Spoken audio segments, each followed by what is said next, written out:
Hey guys, tonight we're going somewhere unexpected, into the soil itself.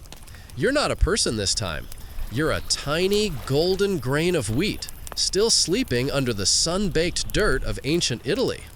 Above you, the world of Rome hums with life.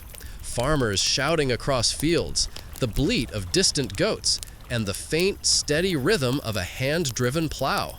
But you're just resting, a speck in the earth, waiting for your moment to stretch toward the light. You probably won't survive this. I mean, statistically, most grains don't. Some get eaten by mice, some rot in the soil, some just give up early. But hey, that's not your problem yet. Right now, you're snug in the cool dark, and life is about to begin. So, before you get comfortable, take a moment to like the video and subscribe, but only if you genuinely enjoy what I do here. And if you're tuning in tonight, drop a comment below with where you're listening from and what time it is there. Now dim the lights, maybe turn on a fan for that soft background hum, and let's ease into tonight's journey together. The first warmth seeps down from the morning sun. The farmer has been up since dawn, tying his tunic with a piece of rough cord, his sandals crunching over dry dirt. He's not thinking about you, of course.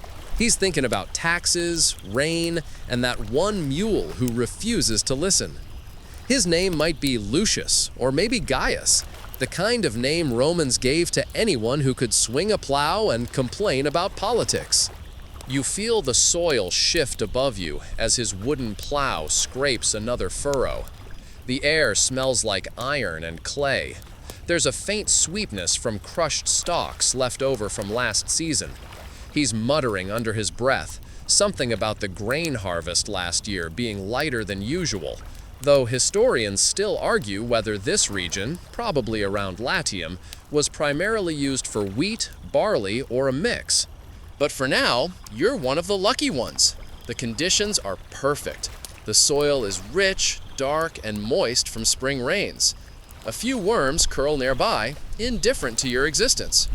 You split quietly, sending a pale green shoot up through the surface.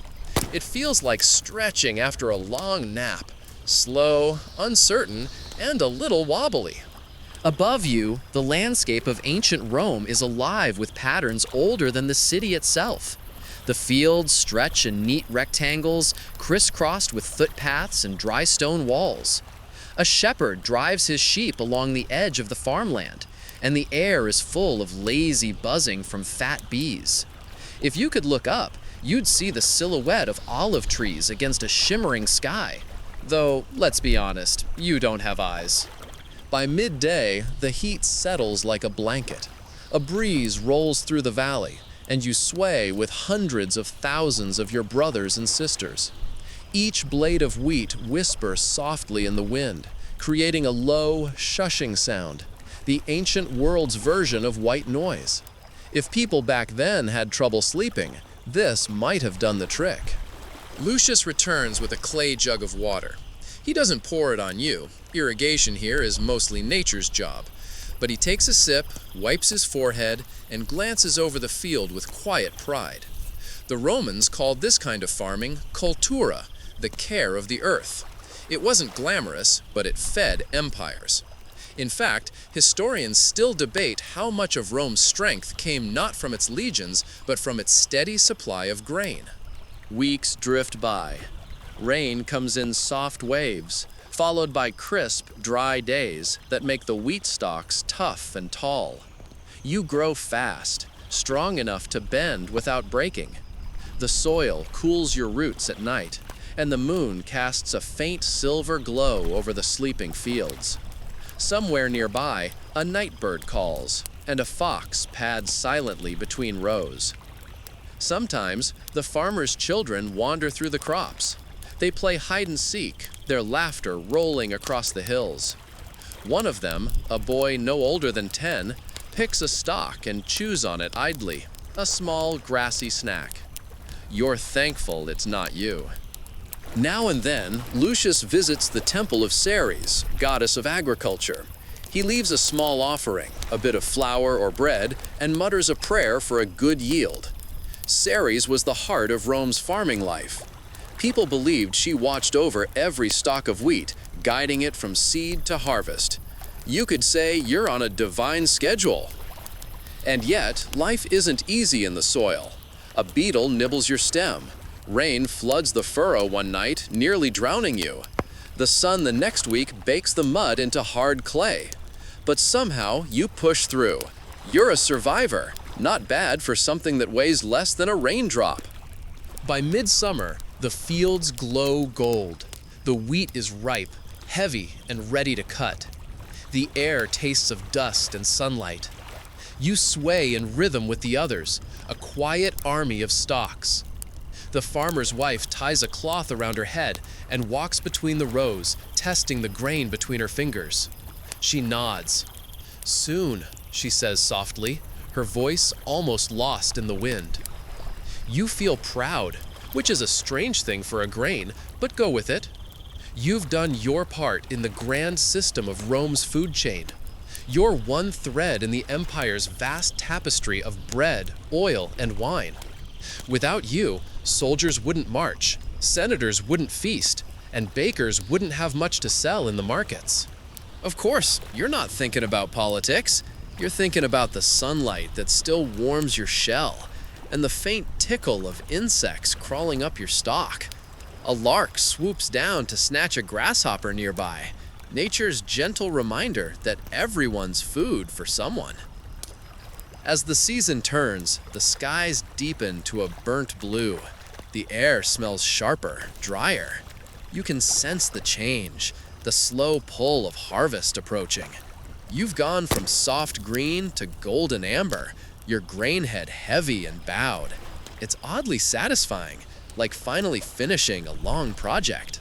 At night, when the wind dies and the stars come out, the field looks almost alive. Every stalk glimmers faintly under moonlight.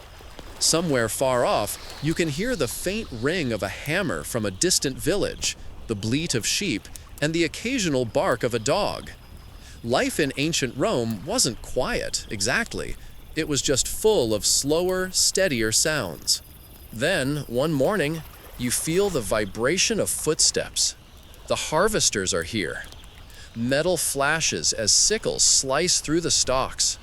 Laughter echoes across the field. The sound is rhythmic. Swish, crunch, bundle, toss. You tremble as your stem is cut, the ground falling away beneath you. You tumble into a pile of straw, surrounded by others just like you. It's strange, being uprooted after months of stillness. The world feels huge again, bright, hot, dizzying. You can smell sweat and leather, hear cicadas droning endlessly in the heat. The harvesters bind the sheaves together with twine, stack them high, and carry them toward a waiting cart. The wheels creak, the oxen snort, and dust rises in lazy clouds. You're off the field now, leaving behind the earth that raised you. The journey has begun. The air is thick with the smell of straw and sunshine. You lie bundled among your fellow stalks, swaying slightly as the ox cart jolts over uneven dirt roads. The farmer, Lucius, walks beside it, one hand on the handle, the other shading his eyes. The sound of the wheels mixes with the soft creak of leather harnesses and the slow, steady huff of the animals. You're leaving the field behind, the only home you've ever known, and heading toward the farmstead where the real work begins. Dust rises behind you in golden clouds. A few chickens scatter out of the road as the cart lurches past, clucking in protest. The road curves through olive groves and low hills dotted with fig trees. Somewhere in the distance, a small stream glints in the afternoon sun. You'd think the world of ancient Rome was all marble and senators, but most of it looks like this. Quiet farmland, gentle hills, and people who spend their lives coaxing food from the soil. The cart stops with a groan.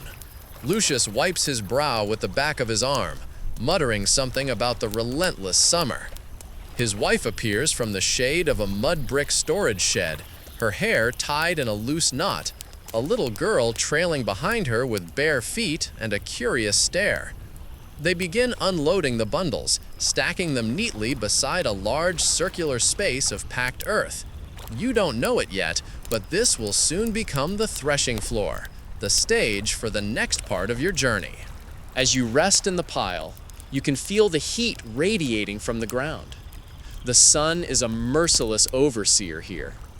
The wheat crackles softly in the warmth, and every now and then a grasshopper leaps across your bundle like an acrobat. You can hear the clink of tools and the murmur of voices as preparations continue. Someone sharpens a sickle. Someone else laughs about a neighbor who swears his donkey can predict rain. Life moves at the pace of sweat and sunlight. Later that afternoon, Lucius returns with his oldest son. The boy's hair is wild, his tunic dusted with straw, and he looks proud to be helping. Together, they spread the wheat evenly across the threshing floor, the stalks rustling in the light breeze. The smell of earth and grain fills the air, warm, dusty, and faintly sweet. Threshing in ancient Rome wasn't fancy. There were no machines, no roaring engines, just muscle, patience, and clever design. Some families used oxen to walk in circles over the wheat, pulling a heavy wooden sled with bits of stone or iron embedded in the underside to separate the grains from the stalks. Others used flails, simple wooden sticks tied with leather, to beat the heads of grain until they released their treasure. Lucius prefers the oxen method. He ties two patient, gray beasts to the sled and urges them forward. The sound is oddly soothing. The slow scrape of wood against earth, the rhythmic clop of hooves, the faint jingle of harness rings. Dust swirls in lazy spirals as the animals move around and around, crushing and loosening the grain. You tumble and roll with the others, pressed and freed by the steady weight above. It's a strange kind of chaos, not violent, but relentless. Sunlight flashes across your golden shell as the stalks crack and crumble. The farmer hums softly to himself, some half-remembered tune from childhood. The boy pokes the oxen with a stick to keep them moving, pretending he's a general commanding troops. A mainstream fact for you, Roman farms relied heavily on enslaved labor for large-scale production, but smallholders like Lucius usually worked with their families. The empire's breadbasket wasn't just Egypt or North Africa. It was also men and women like this, scattered across Italy's countryside, doing quiet, repetitive work that fed the world's biggest city. A few stray stalks blow away in the wind, and the farmer's wife scolds the boy for not paying attention. "Every grain counts," she says, stooping to gather them. And she's right. Wheat is wealth. In a good year, a harvest like this might mean new sandals, a repaired roof, or an extra amphora of oil. In a bad year, it might mean selling a goat just to buy bread. The day stretches long, the oxen slow, the air shimmers with heat. Occasionally, Lucius stops to pour water over their heads, whispering encouragement in Latin that sounds both practical and affectionate. You can almost feel the rhythm of his life, the predictable cycle of sowing, tending, harvesting, and hoping. Historians still argue whether Roman farmers were prosperous landowners or barely surviving laborers, but standing here, well, lying here, you'd guess the truth sits somewhere in between. By late afternoon, the work is done. The farmer unhitches the oxen, and the family sits in the shade of a fig tree to rest. The boy gnaws on a piece of cheese. The farmer's wife closes her eyes, letting the breeze dry the sweat on her temples. It's a moment of stillness, a rare pause in a life of constant effort. You lie there on the threshing floor, half buried in chaff, your husk loosened, your freedom close. The sun dips lower, turning the hills the color of honey. Insects sing their endless evening chorus. A faint smell of smoke drifts from a nearby hearth where someone is cooking lentils and onions. You can almost imagine the meal, simple, filling, warm. As twilight falls, The family gathers the loosened grain into large baskets woven from reeds. You can hear the soft hiss of straw brushing against the baskets, the murmur of counting, rough estimates of how much the harvest will yield. "Better than last year," Lucius says, nodding with quiet satisfaction. His wife smiles. The boy yawns, already half asleep on his feet. In the fading light, you can just make out the outline of the farmhouse. Low walls of stone and clay, a thatched roof, and smoke curling lazily from a chimney.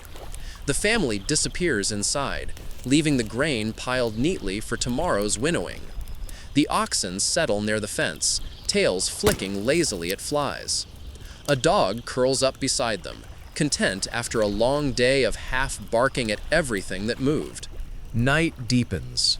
The stars appear, sharp and countless. The air cools, and the ground beneath you releases the heat it held all day. Somewhere in the distance, a wolf howls. It sounds lonely, not frightening, a creature just calling into the vast silence. You think about how small you are in this enormous, breathing world. One grain among millions, yet somehow part of something immense. A quirky tidbit for you. Romans sometimes believed that fields had guardian spirits called genius loci, local protectors who watched over land and crops.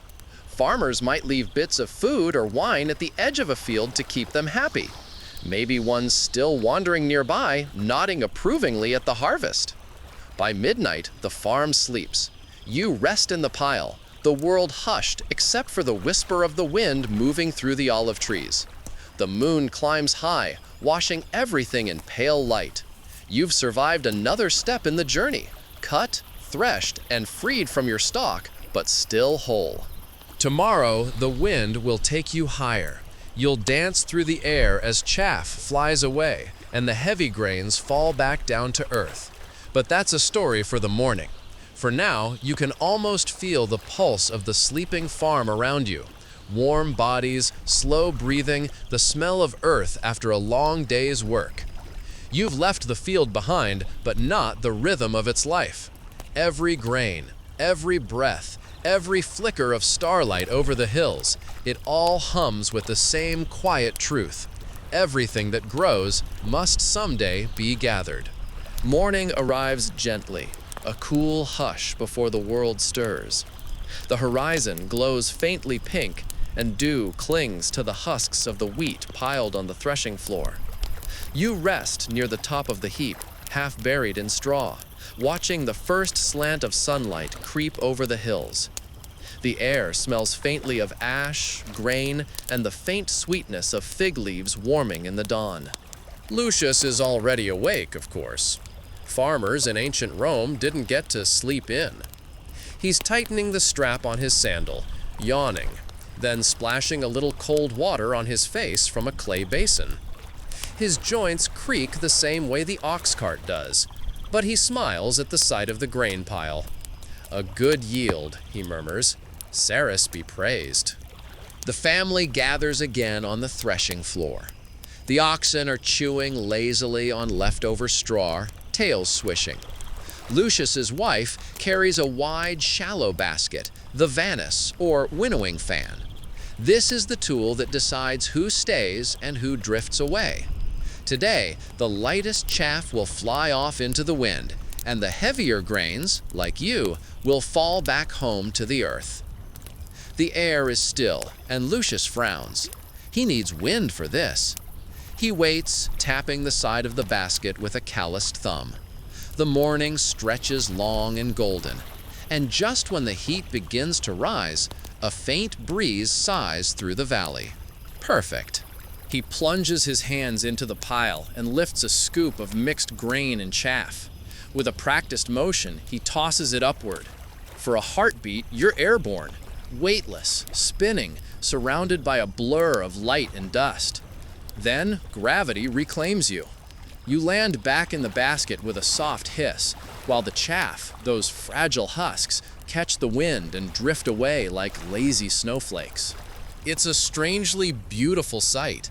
The air fills with golden specks, shimmering and dancing in the sunlight. The farmer's boy claps, chasing them as they swirl past his head. His mother laughs, her hair catching glints of light as she works. It's hard not to be a little poetic about it. This ancient ritual, this quiet, repetitive miracle that turns the chaos of harvest into something pure. Lucius keeps tossing, again and again, muscles moving with the rhythm of centuries.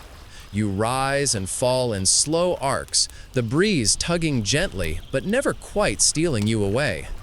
The sound is mesmerizing, the whisper of grain sliding through fingers, the rustle of chaff in the wind, the low murmur of voices sharing small jokes to make the work lighter.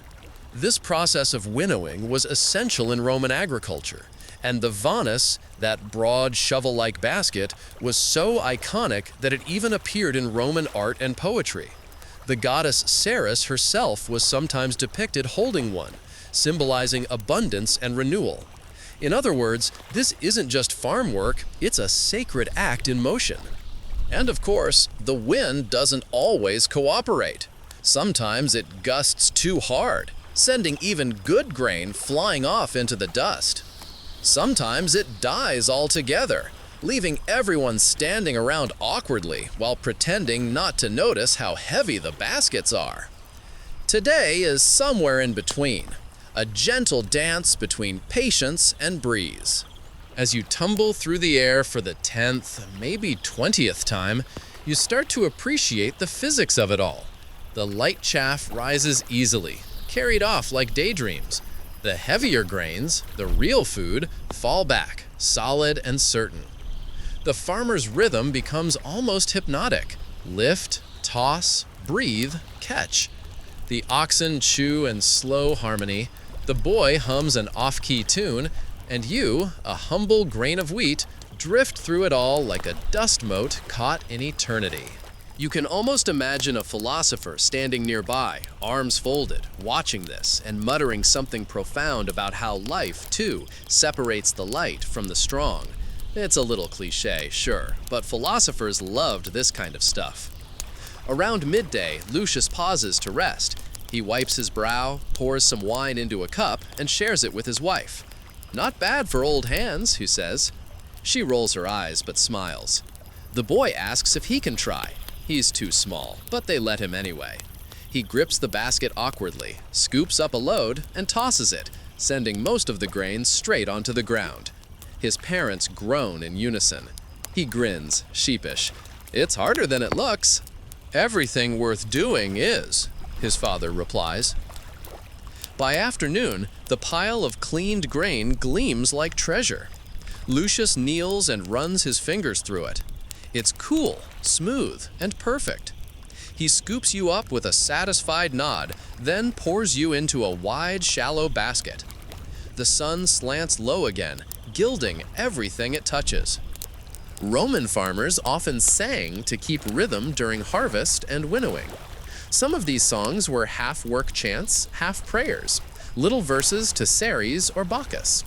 A few fragments survive in later writings, though historians still argue whether they were meant to bring luck or just make the day feel shorter. Either way, there's something timeless about it. Humans using sound to make hard labor feel like ceremony. Evening settles softly over the hills. The family gathers the grain into sacks made from coarse linen, each one tied with a twist of fiber. Lucius counts them. 1, 2, 3. More than enough to feed them and have some left for market. That's the kind of quiet victory most of Rome never notices. The city praises generals, not grain. But here, in the countryside, survival is its own kind of triumph. The oxen are untied, led back toward their pen. The threshing floor lies smooth and bare now, covered with a thin sheen of dust that glows faintly in the sunset. Lucius and his wife carry the sacks inside, stacking them carefully against the cool back wall of the storage room. You hear the scrape of pottery lids, the soft thud of sacks settling, the murmured arithmetic of the harvest tally. The boy lingers, poking one of the sacks with his finger. "Can I make bread tomorrow?" he asks. His mother laughs. "When you can lift a sack without grunting, maybe." He flexes dramatically, of course, and everyone laughs again. When the light fades completely, the family sits outside to eat. There's bread, olives, a little cheese, and watered wine.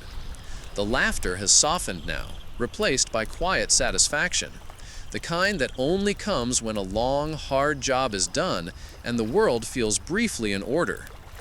From your place in the storeroom, you can hear the muffled clinking of their plates, the drone of cicadas, and a low hum of conversation. Stories about neighbors, weather, maybe even gossip about some scandal in the nearby village. Historians still debate how much grain a small Roman farm like this could actually produce. Some say barely enough to trade. Others claim surpluses were common in good years. The truth, like most things, probably depends on luck, weather, pests, taxes, and whether the gods were in a good mood. But tonight, fortune feels generous. As night deepens, everything slows. The dog curls by the door. The oxen sigh in their sleep. The farm breathes a single, steady rhythm. You lie quietly in your sack, surrounded by thousands of others, warm, heavy, safe. Outside, the wind picks up again, scattering the last bits of chaff into the darkness. The moon glows pale over the fields, silvering the edges of olive leaves and rooftops. Somewhere far away, the faint echo of another farmer's laugh drifts through the air, proof that across this wide, ancient land, 1,000 lives move in the same quiet pattern. You've survived the harvest. You've been freed from your husk. You're clean, polished, and waiting for what comes next. It's peaceful here in the dark, inside the woven linen walls of your sack. The faint scent of grain fills the air, sweet, dry, comforting. Tomorrow, you'll be moved again, carried toward the granary. But for tonight, the world holds its breath, content. You can almost imagine the goddess Ceres herself walking through the fields, trailing her hand over the golden stubble, smiling at the tiny lives she's set in motion. And somewhere in that soft silence, a single grain of wheat, you, drifts into sleep. Dawn again. A pale blush spills across the horizon, and you wake inside the linen sack to the sound of footsteps on stone. The air is cooler today, the kind of early morning stillness that makes sound travel farther. You can hear a rooster crow somewhere in the distance, followed by the sleepy grunt of an ox and the scrape of a wooden door. Lucius and his son appear, ready for another day of work. The boy rubs his eyes, still half dreaming. The father gives the sacks a satisfied pat, as though thanking them for their patience. Today, we winnow the last and store it, he says, then to market. The sacks are carried outside one by one, set down beside the wide threshing floor that still glows faintly with golden dust. The air is crisp but full of promise, the kind of weather that makes farmers hum without realizing it. A gentle breeze stirs, and Lucius nods approvingly. Good wind, he says. But this time, the grain isn't tossed to lose chaff. It's lifted, sifted, and poured into wider baskets to be cleaned more carefully, the finishing touch. His wife joins in, sitting cross-legged on a mat, rhythmically shaking a woven sieve. You tumble over its edge, sliding against smooth straw fibers, bouncing gently until you settle at the bottom, gleaming and light. The sieve hums faintly in her hands, like an instrument. She pauses occasionally to swat a fly or tease the boy about the bit of grain he dropped earlier. One grain becomes 10 mice, she warns, half serious, half joking. He rolls his eyes. Then we'll need more cats. The family laughs, the kind of small humor that keeps hard work bearable. As the morning stretches, you're poured into a wide clay jar, one of many, lined up inside a small, cool building with thick mud brick walls. This is the granary. It smells of earth, straw, and thyme. You hear the faint rustle of grain settling, the sigh of air escaping as the jar fills. The space is dim, lit only by thin slats of light cutting through small openings near the ceiling. Once the jars are full, Lucius presses a flat clay lid over each one and seals the edge with mud. He carves a simple mark, maybe his initials, maybe the harvest year, into the drying seal. The sound of his fingernails scraping the clay echoes softly. You realize that this quiet act, this sealing of grain, is one of the oldest rituals in human civilization, a promise against hunger. A mainstream fact here, Roman granaries, horea, were engineering marvels for their time. Built with raised floors and narrow ventilation gaps, they kept grain dry and safe from pests. Some were state-owned, massive warehouses that stored grain for entire cities. Others, like Lucius's, were humble and local, built with whatever materials the land provided. In both, the purpose was the same, to hold life in waiting. Inside your jar, the world becomes muffled. The outside noises fade, replaced by the soft creak of wood, the scuttle of something small, a mouse probably, and the faint crackle of settling dust. It's dark, but the air is cool and still. For the first time, you're truly at rest. Days pass, maybe weeks. Time in the jar feels endless. Occasionally, you hear footsteps above, voices drifting through the open doorway, the rhythm of farm life continuing without you. Sometimes it's Lucius arguing with his neighbor about taxes. Sometimes it's his wife singing a lullaby to the little girl. You can even catch the rhythmic scrape of a broom on the stone floor, or the gentle thump of olives being crushed nearby. The granary becomes a world of whispers and vibrations. Each sound echoes faintly through the jars, a strange kind of heartbeat. You've gone from a living thing in the soil to something still, but not forgotten. At night, the air grows colder. The walls seem to breathe. Sometimes you can hear mice scurrying in the corners, gnawing on bits of fallen grain. The farmer has set small clay traps, little bowls filled with olive oil that glisten in the moonlight. Most of the time, they work. Most of the time. You tell yourself you'll be fine. A quirky tidbit for you. Romans sometimes mixed ashes or crushed laurel leaves into stored grain to repel insects and rodents. It wasn't foolproof, but it added a strangely fragrant note to the storage rooms. Some historians still argue whether these mixtures actually worked or if they were more like ancient superstition with the side of good intentions. One night, there's a storm. Rain drums against the roof tiles, and thunder rolls over the hills. The granary shivers with the sound of wind. A little water seeps through the walls, dripping onto the packed earth floor. For a while, it feels like the whole world has forgotten the warmth of sunlight. Then, slowly, the storm passes.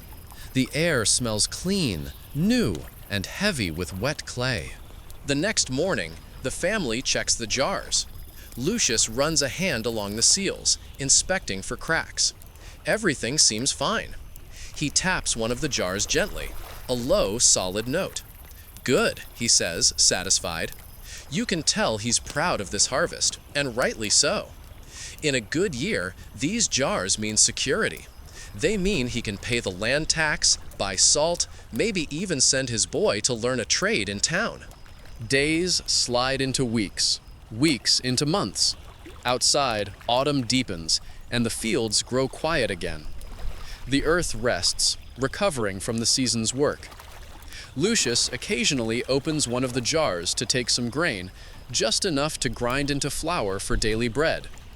You hear the soft whoosh of air each time the lid lifts, the faint smell of sun and dust flooding in. A scoop of grain vanishes, and then the lid goes back down. Bread in ancient Rome was more than food. It was culture. They had flat loaves for soldiers, honeyed loaves for feasts, and even funeral bread offerings shaped like rings. You, though, are still waiting, still tucked away in the dark, patient as stone. One evening, as the family eats their meal by lamplight, you can hear them through the thin walls. The flame crackles softly, and the little girl asks if the goddess Ceres lives inside the grain. Her father chuckles. "Not inside," he says. "She lives in the work, in the care we give it." His wife adds, "and in every loaf we share." Outside, crickets begin their nightly chorus. The stars return. The granary cools again, and you settle deeper into the pile, pressed gently between others. You feel suspended, somewhere between past and future, waiting for your next purpose. Historians still debate whether small farmers like Lucius kept all their harvest or had to surrender part of it to local patrons or the state. Taxes were often paid in kind, grain, oil, or wine, which made the granary as much a treasury as a pantry. For Lucius, that likely meant counting every jar twice, balancing what could be eaten against what must be given away. Time stretches onward. The seasons outside shift. You can tell by the temperature, by the faint changes in sound. Rain one month, dry wind the next. You dream, in your own strange way, of the field where you began. The feel of soil, the hum of bees, the golden sway of summer light. Maybe that memory is stored in every grain, like a faint echo of sunlight trapped forever. Then, one morning, the light changes. The lid lifts again, not for bread this time. You're poured into a new basket, your familiar jar now empty. Lucius's voice is excited, brisk. "To Rome," he says. Ah, the next chapter is beginning. You feel the rush of movement, the brightness of open air again, and the jolt of wheels on a dirt road. Around you, the world smells of horses, dust, and olive oil. The cart creaks as it joins the long line of others heading toward the great city. You're no longer just part of a family's harvest. You're part of Rome's heartbeat now. The road to Rome is long, and it hums like a living thing. Carts creak, hooves clop. The air fills with voices, traders, farmers, soldiers, and slaves, each moving toward the same heart of empire. The path is a patchwork of stone and dust, built with the precision of Roman engineering. Smooth basalt slabs fitted so tightly that even centuries later, some still lie unbroken beneath the soil. You rest in a woven basket near the cart's rear, jostled gently with every turn. The oxen move slowly but steadily, guided by Lucius and his son. The boy rides perched on the front plank, swinging his legs, pointing out distant towers. His father answers in the calm rhythm of a man who's traveled this route many times before. The countryside rolls past in muted greens and browns, vineyards twisting along hillsides, olive groves stretching like a silver sea, and the occasional villa gleaming white against the horizon. Each farm, each plot of land whispers the same story: toil, patience, and the fragile hope of harvest.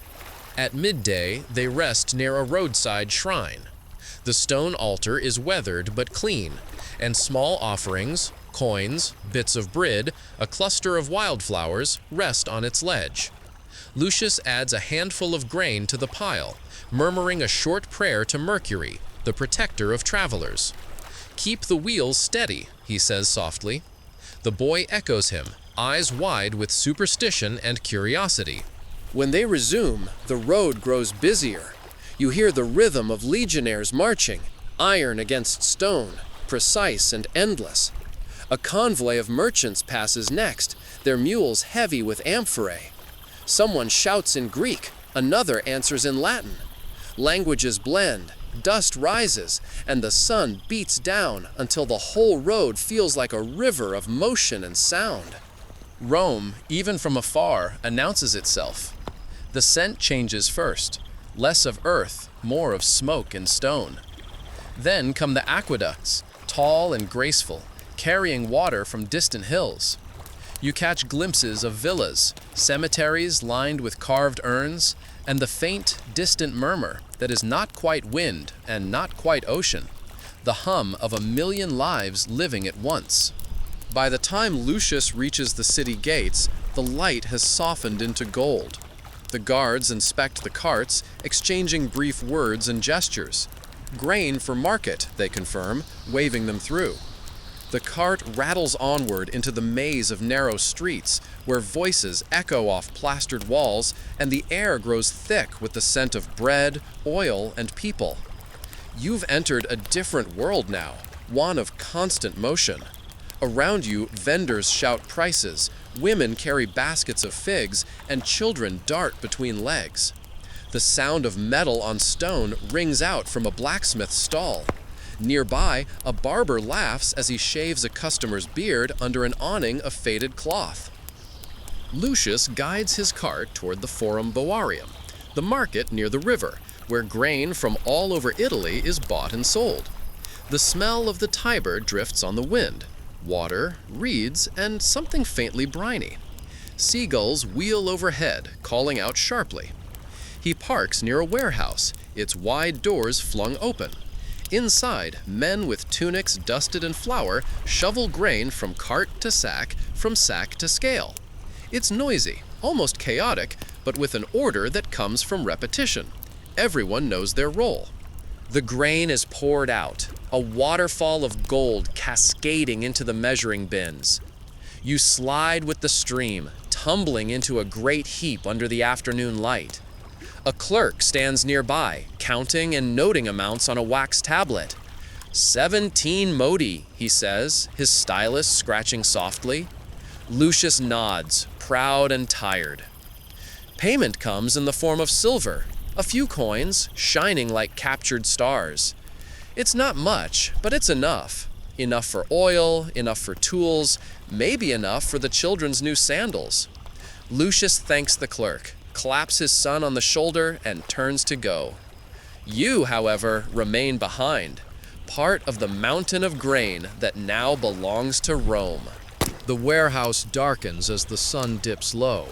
Torches flicker against the stone walls, their smoke curling upward. You hear the steady shuffle of workers as they shovel, weigh, and divide.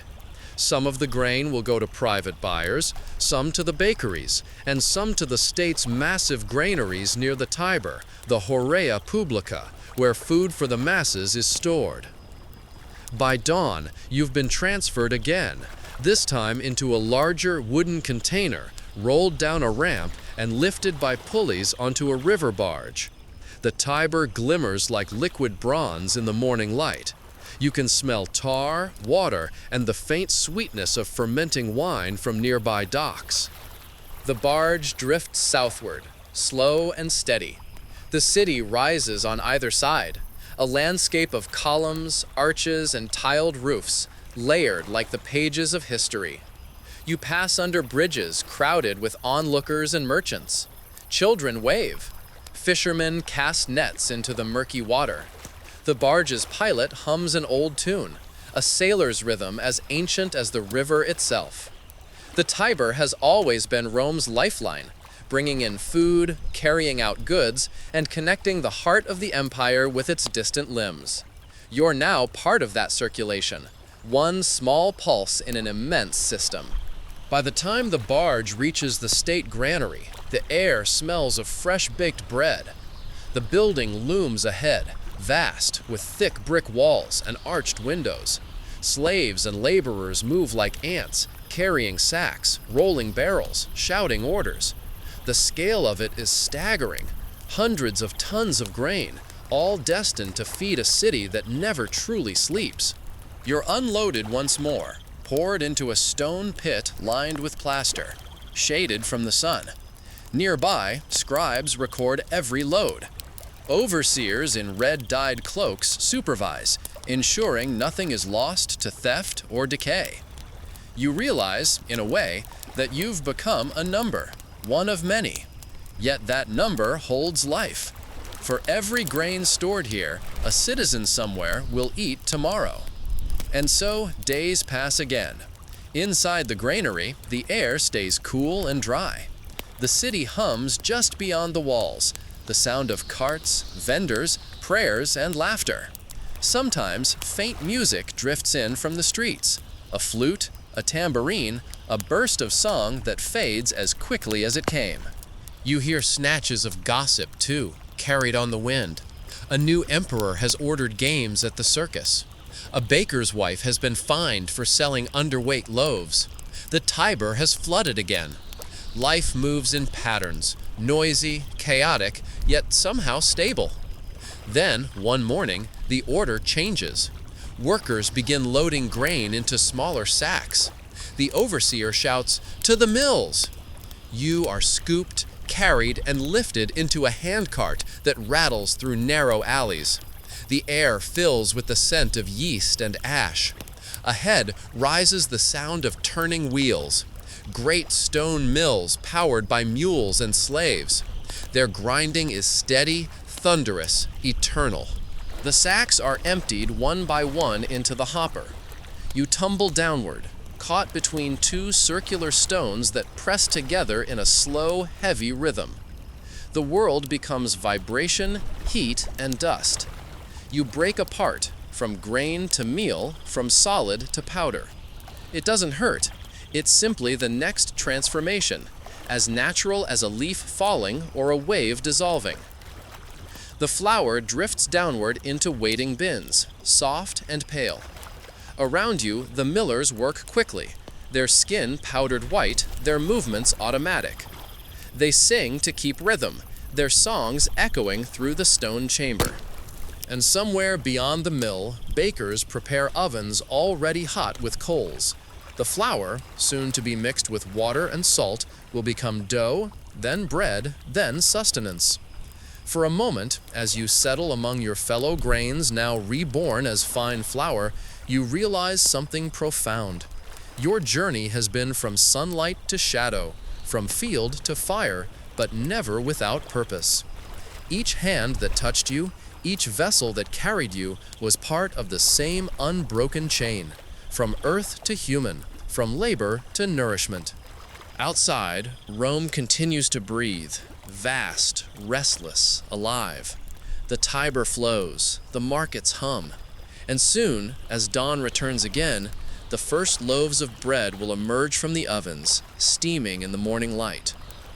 Perhaps one of those loaves will find its way back to the countryside, maybe even to Lucius's family, the ones who sowed and harvested you. A quiet circle completed, a small perfection within the vast empire. You have lived the full story of grain, the rise from soil, the toil of hands, the hush of storage, the motion of trade, and finally, the calm surrender to fire, a humble, eternal rhythm.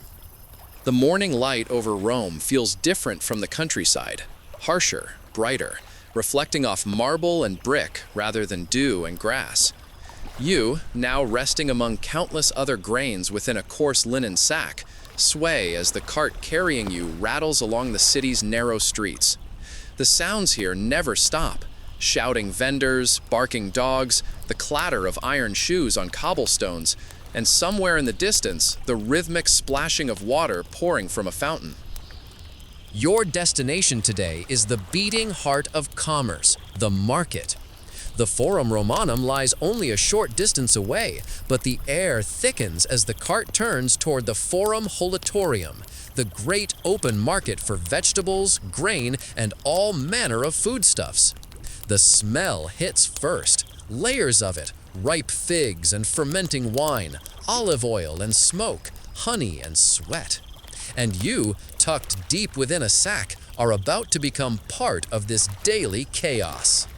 Lucius's son, now older and leaner from his work, helps unload the sacks. He shoulders them with practiced strength, carrying them toward the grain stalls where buyers and sellers argue in quick, clipped Latin. Every voice competes with the next, and the rhythm of bargaining becomes its own kind of music. 3 sestertia modius! Too high! Then take barley, not wheat! You're poured into a wide woven basket on display, your smooth golden sheen glinting under the sunlight. Customers lean in, inspecting. A woman tests the weight in her palm. Another dips her fingers, rolling you between them. For some, it's business. For others, a matter of survival. Wheat means food, and food means life. A plump merchant nearby waves a hand fan lazily, boasting to anyone he'll listen about his shipment from Sicily. The finest grain in the empire, he claims. Even the emperor's kitchens use it. You're not sure if that's true.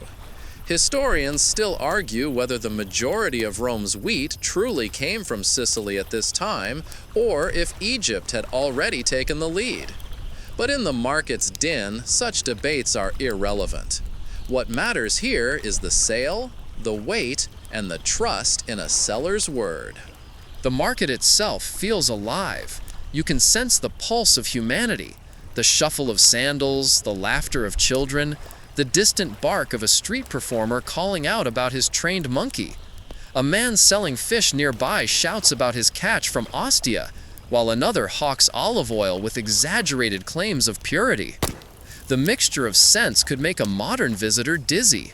Salted fish, smoke, fresh bread, garlic, vinegar, and humanity, all mingling under the Roman sun. The crowd thickens as a group of soldiers passes through, their armor flashing, their laughter brash. They buy figs and roasted chickpeas, tossing a few coins without haggling, the casual arrogance of men who've seen too much of the world. One drops a crumb of bread near your basket, and a small sparrow darts in to snatch it. You'd almost laugh, if grains could. Then comes the bureaucrat, thin, stooped, with a scroll in hand and ink on his fingers. He checks weights, marks quantities, and murmurs about taxes and quotas. Every transaction, even the humblest, is watched by the empire. The annona, Rome's grain supply, must be carefully balanced to feed the teeming millions who depend on it. Lose control of bread, and you risk unrest. Give them bread and circuses, the saying goes, and here, in the dust and sun, that truth feels tangible. You're bought by a miller, a sturdy man with arms thick from years of turning grindstones. He inspects the basket, nods in approval, and pays the merchant. The deal sealed, he hoists you over his shoulder, the world swinging upside down for a moment. Through narrow alleys he walks, past murals of faded gods and walls scrawled with election slogans. At one corner, a group of women washes clothes in a public fountain, slapping wet linen against stone. One of them hums an old tune about Ceres, the goddess of grain. The melody drifts after you like a blessing. Soon, the sound of flowing water grows louder, deeper. You're near the Tiber again, where the air feels cooler. The miller's workshop sits close to the river, powered by its steady current. Wooden wheels turn, creaking and splashing, driving the millstones within. The rhythmic grind is hypnotic, stone against stone, grain against grain, the endless pulse of transformation. Inside, the air is thick with flour dust. Light filters through small high windows, catching the powder in suspended golden beams.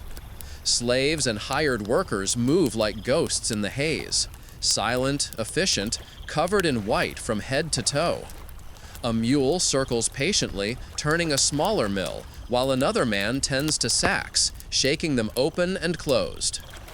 You're poured into a wide hopper that feeds the main stone.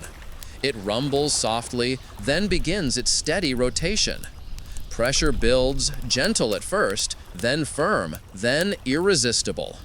You slide downward, pressing against other grains, feeling the rough surface grind closer. And then, slowly, you change. Your hard shell cracks. The world becomes warmth and vibration, a hum that fills every particle of what you once were. You've become flour now, pale, soft, fine as dust. You float in tiny clouds, settling into a wooden trough below. It's a kind of quiet rebirth, without ceremony or pain. Historians still debate the exact scale of Roman milling technology, whether water mills have largely replaced hand mills by this period, or whether both coexisted depending on wealth and region.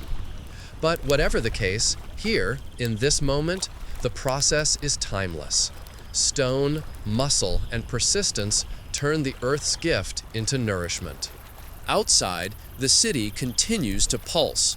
You can hear muffled street sounds through the thick walls, the ring of a hammer, the shout of a peddler, the laughter of someone sharing a joke. One of the millers sneezes violently, curses mildly, and wipes his nose with his sleeve. A younger worker teases him about it, saying he'll sneeze himself into old age before his beard grows. They both laugh. The sound feels ancient and familiar, work and humor intertwined. As the day wears on, the sacks fill. You, now part of a soft, pale mass of flour, are scooped and packed tightly. The miller ties each sack with a practiced knot, marking them with charcoal, a symbol, a name, a promise of quality. One sack is set aside for delivery to the bakeries of the Subura, Rome's crowded working-class district. That's where you're headed next. When night falls, the mill quiets. The water wheel slows, and only the faint creak of wood remains. A single oil lamp flickers near to the doorway. You can almost sense the relief of stillness after so many rotations. Outside, a breeze carries the smell of cooked lentils and smoke from thousands of hearths. Somewhere in the distance, a musician plucks at a lyre.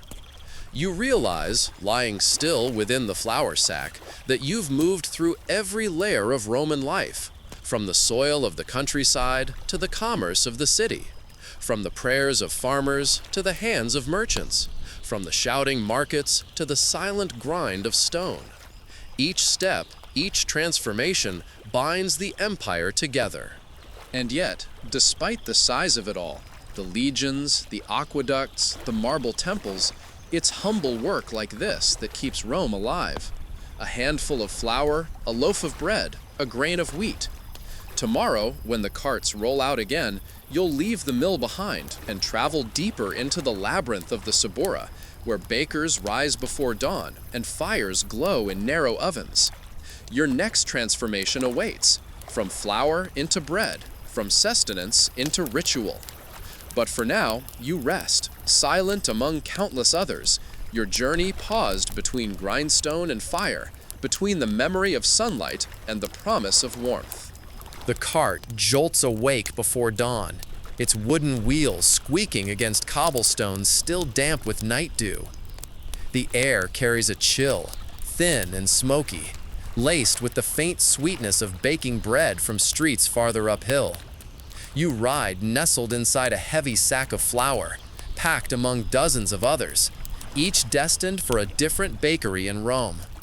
Around you, the city begins to stir, a low murmur beneath the echoing footsteps of early risers.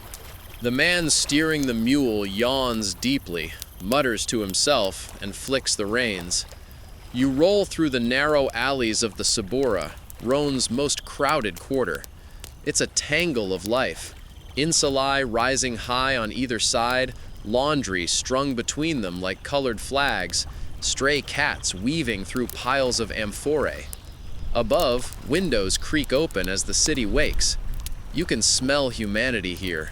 Sweat, charcoal, damp stone, and, faint but growing stronger, the warm promise of bread. At the far end of the street stands the bakery, Pistrinum, the lifeblood of every Roman neighborhood. Its brick facade glows faintly red from the heat within, though the sun hasn't yet cleared the rooftops. The door stands open, releasing waves of warmth and the earthy perfume of yeast. You are lifted from the cart and carried inside. The world here is a blur of motion. Men and women move with quiet purpose, sleeves rolled high, faces pale from flour. Mules turn great circular stones, their hooves steady on packed clay floors. Wooden troughs line one wall, each holding water drawn from a public fountain. The rhythm of work has already begun long before sunrise, mixing, kneading, shaping. You're emptied into a wide basin, landing with a soft whump. Moments later, warm water streams over you, followed by a drizzle of oil and a handful of salt. The baker's hands dive in, strong, practiced, patient. He folds, presses, and turns you until you cling together, transformed again from dust to dough. It's an intimate process, oddly soothing to watch. His movements follow a pattern older than empire itself. Press with the heel, fold toward the heart, turn, repeat. Outside, roosters crow faintly from the rooftops. A sleepy boy stokes the oven with fresh wood, its orange glow licking the curved interior. The baker hums softly as he works, a tune you half recognize, something about fortune's wheel. Around him, others joke quietly in the language of people who've shared too many mornings together. One woman teases a young apprentice for his crooked loaves. Another complains good-naturedly about the heat. "At least the fire keeps the mosquitoes away," she says, brushing her arm. You lie still for a moment, letting the yeast do its slow magic. Tiny bubbles form and rise, stretching you, softening you, giving you life. You expand, breathing in silence. The air smells of fermenting grain and smoke. Historians still argue whether every Roman bakery used yeast as we understand it today, or whether sourdough starters were the more common fermenting agent. Either way, you can feel the life inside you now, a quiet bubbling, an invisible transformation. Across the room, the baker's wife is measuring loaves for the ovens. She marks each one with a sharp stamp, a small design pressed into the dough before baking. This is how Romans brand their bread, ensuring accountability and reputation. Some loaves even bear the name of the bakery embossed on top, a practice uncovered centuries later in Pompeii's ruins. You'll bear one too, Pistrinum Luci, a name that will soon brown and crackle under fire. You're lifted onto a long wooden paddle and slid into the oven's mouth. The heat envelops you instantly, dry, powerful, alive. It roars softly, not in anger, but in purpose. You swell and harden, your pale surface turning gold, your scent deepening into that unmistakable, ancient perfume of baked grain. For the first time, you understand why humans worship bread. It's not just food, it's alchemy. Earth, water, air, and fire coming together in quiet cooperation. You've journeyed from the soil of a distant field to this glowing chamber, and in doing so, you've become sustenance, warmth, comfort. As you bake, the room fills with sound, the pop of wood, the shuffle of sandals, the sigh of steam escaping. The bakers move swiftly, sliding in new loaves, pulling out finished ones, stacking them in wicker baskets. The pace increases as daylight creeps into the streets outside. Soon, the oven doors swing open, and you emerge, crisp, golden, steaming faintly in the cool morning air. You're set on a table to cool, alongside dozens of others. Some are large, round loaves with deep scoring. Others are smaller, made for soldiers or travelers. The surface cracks gently as it cools. Outside, the first customers begin to gather. Laborers, housewives, servants with baskets. The air buzzes with talk. Someone complains about the new taxes. Someone else laughs about the chariot race results. A child tugs at her mother's tunic, pointing to the bread with wide eyes. The baker wipes his brow and steps outside to greet them. He knows his customers by name. These are the people who depend on him daily. The pistor is more than a tradesman. He's a quiet pillar of community life. Bread binds everyone here, the rich and the poor, the free and the enslaved. Everyone needs it. And there you are, resting among your fellow loaves, your crust cooling, your aroma rising into the morning. A thin layer of flour dusts your surface, softening the light that hits you through the doorway. A pair of soldiers enter, laughing. They buy several loaves, tossing them into a cloth sack. "On duty at the circus today," one says. "Better eat before the crowds arrive." Behind them, an elderly woman counts her coins carefully before selecting a smaller loaf, perhaps all she can afford. It's easy to forget, in this moment of warmth and bustle, that bread is also politics. In the great amphitheaters, emperors promise grain goals to appease the populace. In the poor quarters, bakers whisper about rising prices and bad harvests. Even a humble loaf like you carries weight, a symbol of stability or of hunger. One of the apprentices pauses to sprinkle the last of the morning's loaves with sesame seeds, a luxury imported from the East. They say it brings good luck, he remarks. Another baker shrugs. Or just higher prices, he replies, smirking. Through the doorway, sunlight finally spills in full. Dust and flour swirl like gold in the beam. The smell of fresh bread reaches the street, drawing a small crowd. The baker's wife calls out prices. Coins clink. Paper-wrapped loaves pass from hand to hand. Eventually, a man in a worn tunic steps up, pays a few coins, and selects you. His hands are rough but gentle. He wraps you in cloth and tucks you into a woven basket. His sandals slap softly as he walks away, down the narrow lane toward home. Your next chapter has begun. You'll see what happens to bread in a Roman household, how it's broken, shared, and remembered. But for now, you simply rest against the gentle sway of the basket, feeling the warmth of the day gather around you. You've come a long way from the sunlit fields where you first stirred as a grain. Through sickle and cart, through threshing floor and millstone, through heat and transformation, you've been shaped into something essential. The city outside roars with life, chaotic, imperfect, magnificent. But within this single loaf lies a small, steady miracle, the power to nourish, to comfort, to connect. And as the baker wipes the flour from his arms and steps back into the fading heat of the oven, you can almost sense his quiet pride. Tomorrow, he'll rise again before dawn, repeating the same ritual. Because as long as Rome endures, bread must too. The morning sun climbs higher above the tiled rooftops of Rome, spilling pale light across the narrow lanes.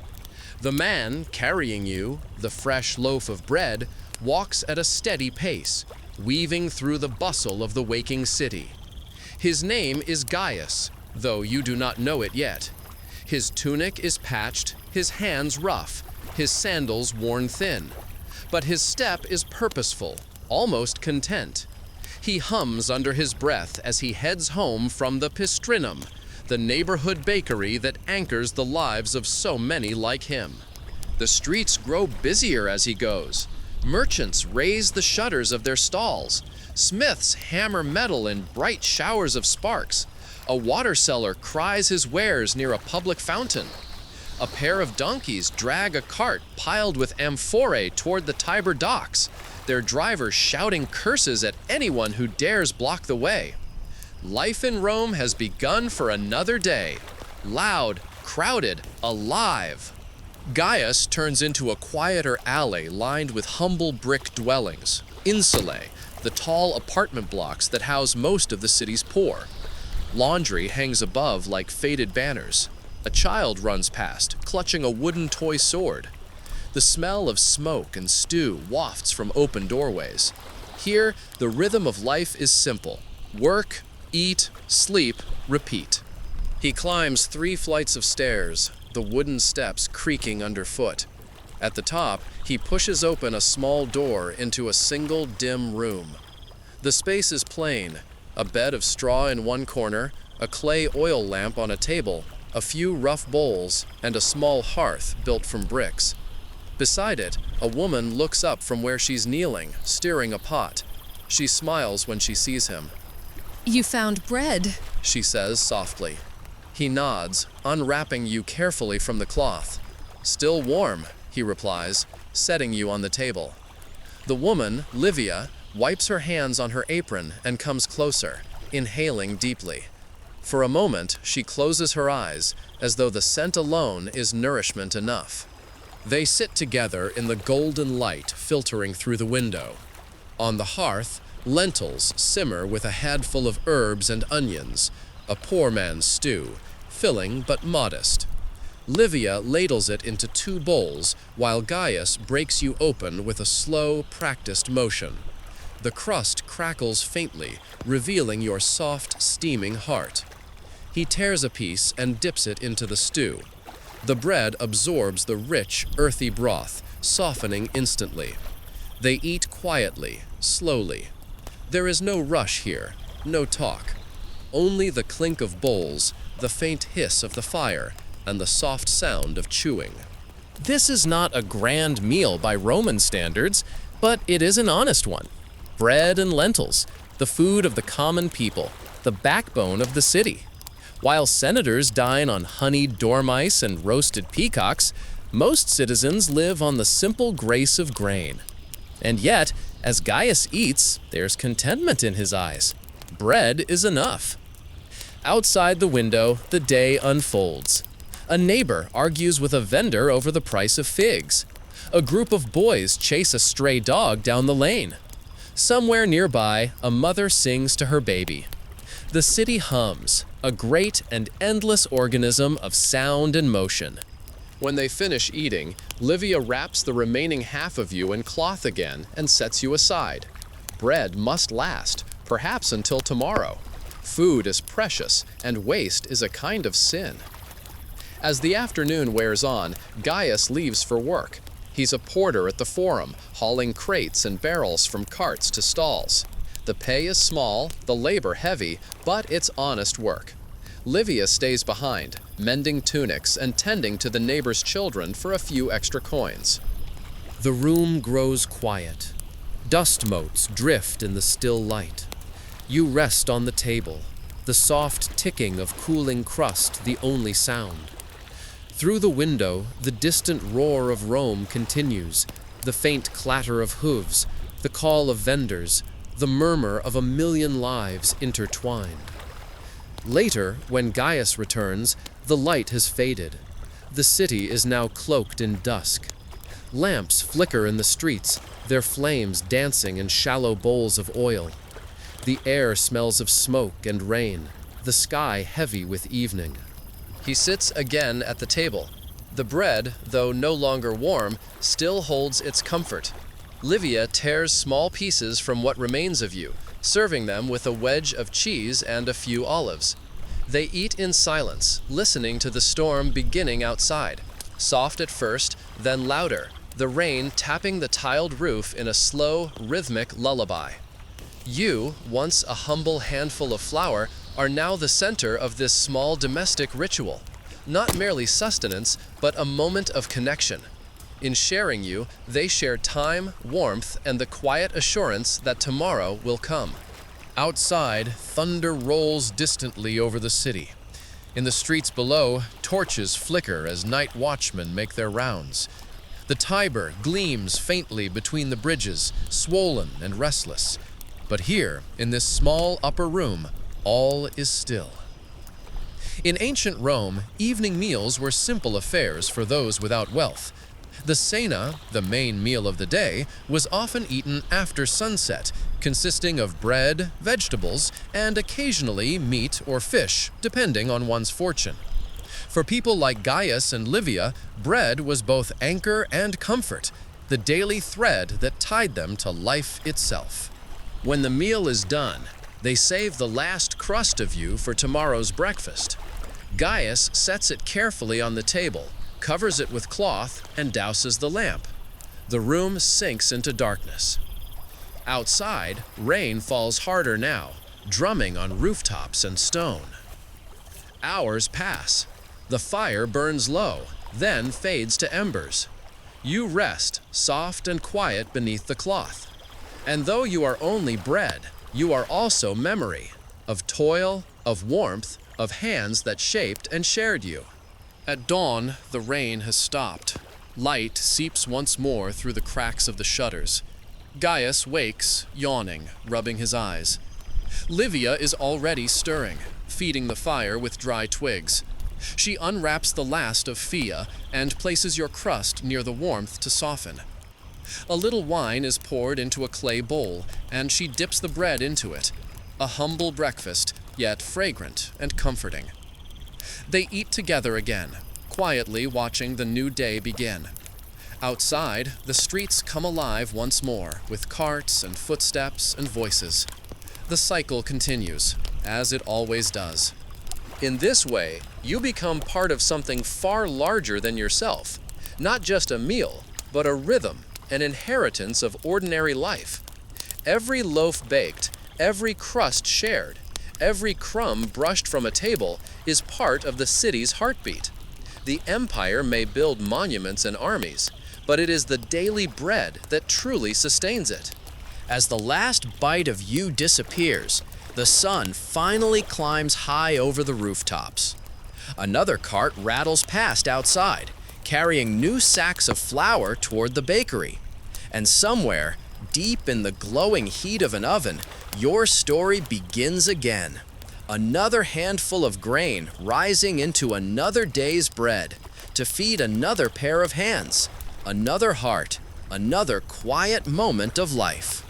By the time the next batch of loaves emerges from the bakery's domed brick oven, the air in the pistrinum is thick with heat and the smell of roasted grain.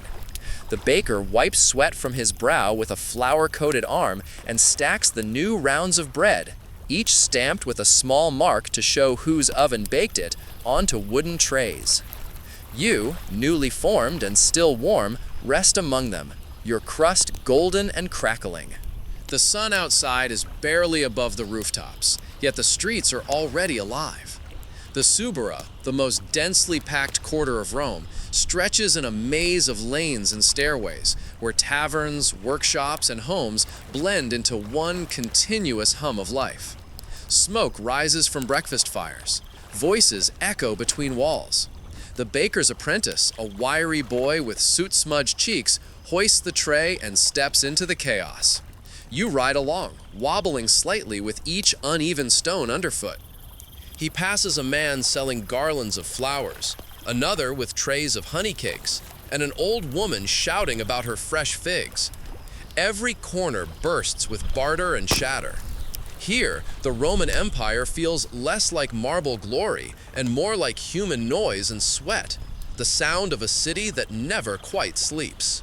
The apprentice stops before a small taberna, a street-facing shop with its wooden shutters propped open. Inside, shelves of bread line the walls, and the faint smell of olives and wine lingers in the air. He sets down the tray and greets the shopkeeper, who quickly arranges the loaves in neat rows. Soon, you're resting in the front window, facing the street, your warm crust glowing in the morning light. Across the counter, customers begin to gather. The first is a woman with a clay basket, bargaining loudly over the price of bread. She complains that yesterday's loaf was too dry. The baker swears by the household gods that today's batch is better. They settle on 2 asses, a fair price, though both walk away feeling they've been tricked. You sit quietly through it all, a silent witness to the theater of Roman commerce. The rhythm of coins clinking on wood, of laughter and argument, fills the morning. A few hours pass. You're eventually bought by a young man, a mercator, a small trader with a leather satchel slung across his chest. His tunic is modest, but his sandals are good quality, and the faint smell of the Tiber docks clings to him. He nods politely to the shopkeeper, pays 3 coins, and takes you in hand. As he walks, you see more of the Subura, narrow streets where laundry stretches between buildings like sails, the cries of mule drivers and fishmongers, graffiti scrawled on walls, some political, some rude. Rome may be the heart of an empire, but this neighborhood beats with a different kind of energy, messy, real, alive. The young trader stops at a popina, a small tavern where workers gather for cheap meals and conversation. He pushes through the doorway, nodding to the owner. The place smells of wine and garlic, of spilled oil and laughter. Wooden tables crowd the room, and light filters in through a single square window. He takes a seat beside a man in a rough wool cloak, another laborer, perhaps a friend, and places you between them. The tavern owner appears, wiping his hands on a cloth, and sets down 2 bowls of pulse, a thick barley porridge flavored with herbs, and a jug of watered wine. The trader breaks you open. Steam rises from your soft center. He dips a piece into the porridge, eats, and sighs. "By the gods, that's better than gold," he says. His friend laughs, raising his cup. "Then may Jupiter send us many loaves like it." They eat slowly, savoring the warmth, talking of work, ships, and the gossip of the docks. Through their words, you hear snippets of the wider world. A shipment from Egypt delayed by storms. A rumor that new taxes may be coming. A whisper that the emperor plans another grand building near the forum. Bread, you realize, travels further than most men ever will. You've already crossed fields, mills, ovens, and markets. You've fed farmers, bakers, and laborers. You are currency, sustenance, symbol. And in this moment, you are joy in its simplest form, a shared meal among tired friends. A stray cat whines between the tavern benches, tail high, hoping for crumbs. The trader tosses it a piece of crust, and it pounces, gnawing contentedly. A small fringe fact: Romans loved their cats and dogs, though most people today picture only chariots and togas. In truth, animal companions were everywhere in the city. Guardians of grain stores, mousers of kitchens, silent witnesses to daily life. As the meal ends, the men wipe their hands, finish their wine, and toss a few coins on the table. The tavern keeper scoops up what remains of you, your last quarter, and sets it aside for the next customer. Food rarely goes to waste here. A woman enters soon after, balancing a basket of laundry. She's young, her tunic clean but worn, her hair tied up with a strip of linen. She asks for a small meal, something cheap.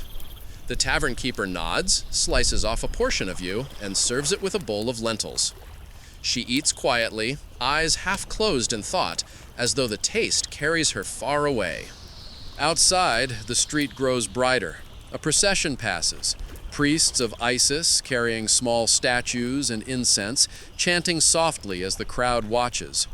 Rome's gods are everywhere, old and new, local and foreign, each claiming a piece of the people's faith. Historians still argue whether most Romans truly believed in these rituals or simply performed them out of habit, tradition, or fear of bad luck. Either way, the prayers continue, the smoke curls skyward, and life goes on. As afternoon drifts toward evening, the tavern grows quieter. The last crumbs of you remain on a wooden plate, scattered like tiny seeds. The tavern keeper sweeps the table clean, brushing those crumbs onto the floor. A mouse darts out from a crack in the wall. Quick, silent, opportunistic. It sniffs, finds the crumbs, and carries one away into the shadows. The tiniest echo of your journey continues, hidden and unseen. Outside, torches are being lit. The shouts of children fade into laughter. The calls of vendors grow fewer. Somewhere nearby, a lyre begins to play a soft tune, mingling with the evening breeze. The smell of cooked garlic and roasting meat drifts through the streets, carried on smoke that hangs low over the rooftops. You, once a single grain of wheat in a distant field, have traveled through hands and hearts, feeding strangers who will never know your name. You've passed from farmer to miller, from baker to eater, each leaving a trace of themselves upon you. A philosopher once said that all things in Rome return to the earth, even bread, and perhaps he was right. Your crumbs will feed the mouse, which may feed the owl that watches from the eaves, which will drop bones back into the soil beneath the walls. The cycle spins endlessly. As the night deepens, the tavern shutters close. Inside, the last lamp flickers, throwing soft light on the swept-clean tables. Outside, rain begins to fall again, gentle and steady, washing the streets of the day's dust. And though you are gone now, consumed, scattered, absorbed, you are part of the city's memory. Every loaf baked tomorrow will rise from what came before, from the grain replanted in far fields, from the millstones turning endlessly under patient mules. You are the warmth that fills an empty stomach, the silence between laughter, the taste of home in a city too vast to ever rest. Dawn rises slowly over Rome, stretching gold fingers across the rooftops, glinting off tiled domes and terracotta chimneys. The Subura stirs once more, carts rattle, voices call, and the smell of bread, still warm from yesterday, mingles with smoke from cooking fires.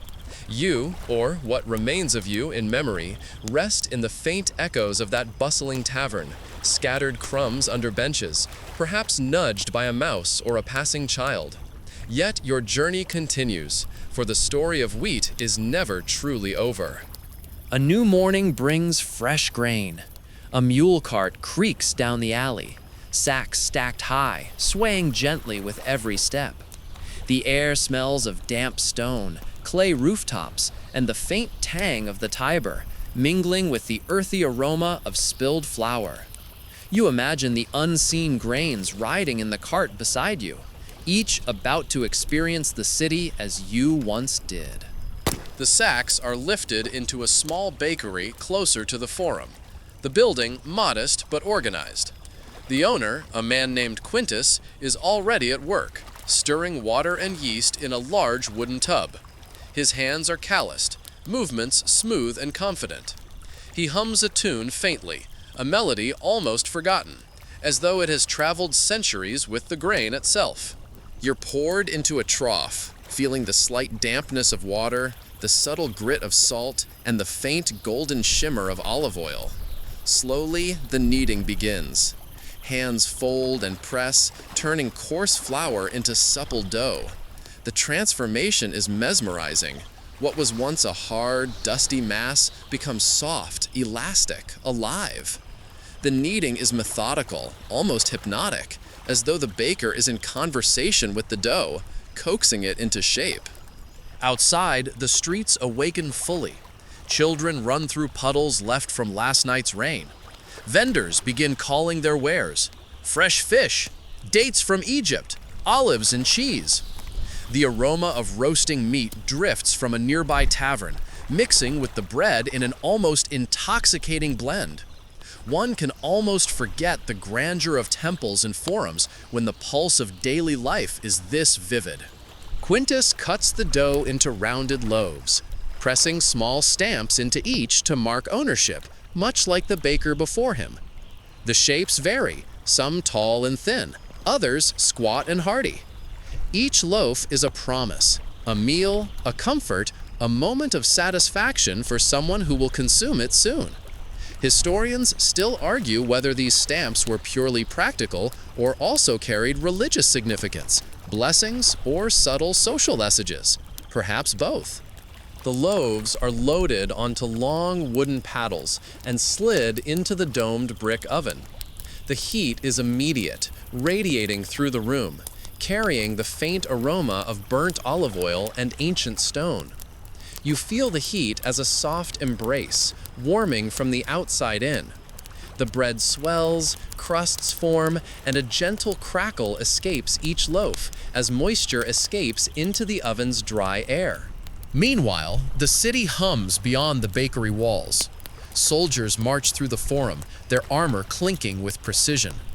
Merchants haggle over imported wine and silk, while senators and their slaves move with purpose along the main streets. Rome is vast, loud, and endlessly alive. Yet within this small bakery, the world feels intimate, contained, centered on the rhythm of hands and flour, fire, and transformation. As the morning wears on, customers arrive. Quintus pulls a steaming loaf from the oven and sets it on a cooling rack. Its surface is golden brown, lightly blistered, and warm enough that the heat rises in visible waves. A laborer enters, wiping sweat from his forehead. He selects a loaf, feeling its weight, testing the crust. "By Ceres, that's fine bread," he mutters, paying in coins and tucking the loaf under his arm as he heads out to join the docks or the construction sites. A mother comes in next, holding the hands of two small children. She buys a smaller loaf, tears it into portions for her children, and they eat eagerly in the doorway before she leaves. You can imagine their small fingers pressing into your soft interior, the crumbs falling to the ground, soon to be chased by ants or a wandering cat. These moments, fleeting as they are, carry weight beyond their size, life and sustenance intertwined. Through the day, the baking continues. More dough is kneaded, more loaves shaped and baked. The smell of bread becomes a constant, a subtle thread weaving through the streets and into every alley, tavern, and household that will receive it. In Rome, bread is more than food. It is culture, economy, ritual, and comfort, inseparable from daily life. The city's pulse beats in rhythm with ovens and market calls. By late afternoon, the bakery is quieter. Quintus sweeps the floor, washes the kneading troughs, and tends to the oven embers. Light filters through the window, casting patterns on the walls dusted with flour. Outside, the sounds of the city soften as work winds down, but the hum of activity never truly ceases. Street children play, dogs bark in the distance, and the Tiber reflects the waning sunlight in rippling bands of gold and silver. You, now part of another loaf, have again journeyed from soil to flour, from human hands to fire, and finally to life in someone else's home. Each transformation, each interaction, builds a network of small moments that sustain the vast organism of the city. Every crumb scattered, every crust broken, every meal shared becomes part of an invisible tapestry of care, survival, and human connection. As the night approaches, the bakery closes its shutters. The warmth of the oven lingers in the walls, and the faint aroma of baked wheat clings to the air. Outside, lanterns are lit, casting a soft glow over narrow streets. Somewhere, a flute plays a gentle melody. A dog barks faintly. The city hums quietly, alive in both movement and memory. And somewhere, deep within a household, the loaf that contains you waits to be consumed, to become once again part of a human story, sustaining the ordinary and extraordinary alike. The journey of a grain of wheat is never-ending, a cycle of transformation, of nourishment, of quiet significance in a sprawling, eternal city. Evening falls over Rome, painting the sky in deep shades of orange and violet. The narrow streets of the Subura glimmer faintly with torchlight, and the aroma of cooking fires drifts through every alley. You, now part of yet another loaf, rest on a wooden counter in a modest home, surrounded by clay pots, woven baskets, and a single flickering oil lamp. The household is small, simple, but alive with quiet energy. The sounds of children whispering, a dog shifting in the corner, and the low murmur of conversation between a man and his wife. The man, named Marcus, picks up the loaf and turns it over in his hands, admiring its golden crust and warm weight. He smiles faintly, a small gesture, but significant. The bread, so ordinary in the vastness of the city, carries with it a kind of quiet joy, a reassurance that the day has yielded some measure of comfort. Marcus breaks the loaf carefully, revealing the soft, steaming interior. The scent rises, rich and earthy, mingling with the faint aroma of boiled lentils and roasted herbs simmering on the hearth. The household gathers. A boy, barely 10, stretches his fingers toward the loaf, and Marcus tears a piece off for him. A girl follows, small and shy, clutching a clay cup for a portion of broth. Livia, Marcus's wife, smiles softly, offering encouragement and gentle words. You lie between them now, becoming sustenance, comfort, and ritual in equal measure.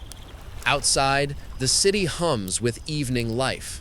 Street performers practice their trades, shouting and singing, while vendors call their wares to anyone passing by. A group of soldiers passes through the main street, their armor clinking, boots striking stone.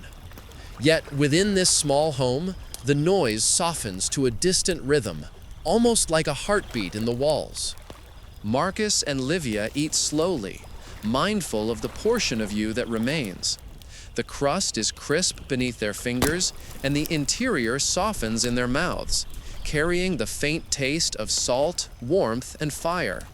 The children eat eagerly but quietly, savoring each bite. Historians still argue whether Roman households typically preserved bread for multiple meals or consumed it all at once. But here, at least, it is stretched carefully, respected as both nourishment and gift. After the first meal, Marcus tears a small piece of you to soften further in water, giving it to the dog at the hearth. The animal laps it up eagerly, tail wagging, eyes bright. Even animals share in the journey of bread, a minor but meaningful echo of the grain's original life in the sun-drenched fields far away. Later, as the household settles, you lie at the edge of the table, a reminder of labor and transformation. The children play quietly with sticks and clay figurines, inventing battles and adventures under the flickering light. Marcus and Livia talk softly, their voices blending into the gentle hum of the night. You are both present and invisible, part of the fabric of domestic life, the silent witness to intimate rituals of care. The day turns slowly toward night. The hearth burns low, casting long shadows across the walls, and the aroma of food lingers, comforting and constant. Outside, a gentle breeze rustles the laundry hung above the narrow street. Somewhere, someone strikes a lyre or flute, a soft melody winding through the city, touching alleyways, rooftops, and the river beyond. A visitor arrives, a neighbor seeking conversation, offering small gossip about markets and politics, the construction of a new aqueduct, and rumors of gladiatorial games in the Colosseum. Their voices rise and fall in quiet rhythm, punctuated by laughter and the occasional clatter of a clay pot. You sense the interconnection of lives here. A loaf of bread in one home is more than nourishment. It is a shared moment, a bridge between individuals, a link in the chain of community.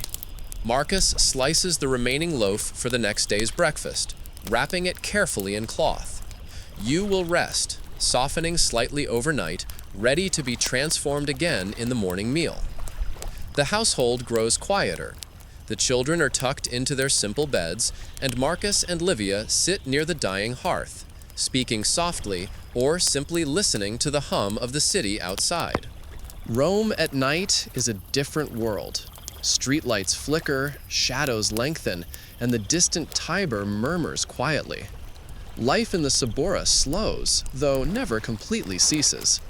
The city is alive with hidden stories, lovers whispering in courtyards, travelers settling into inns, merchants counting the day's earnings.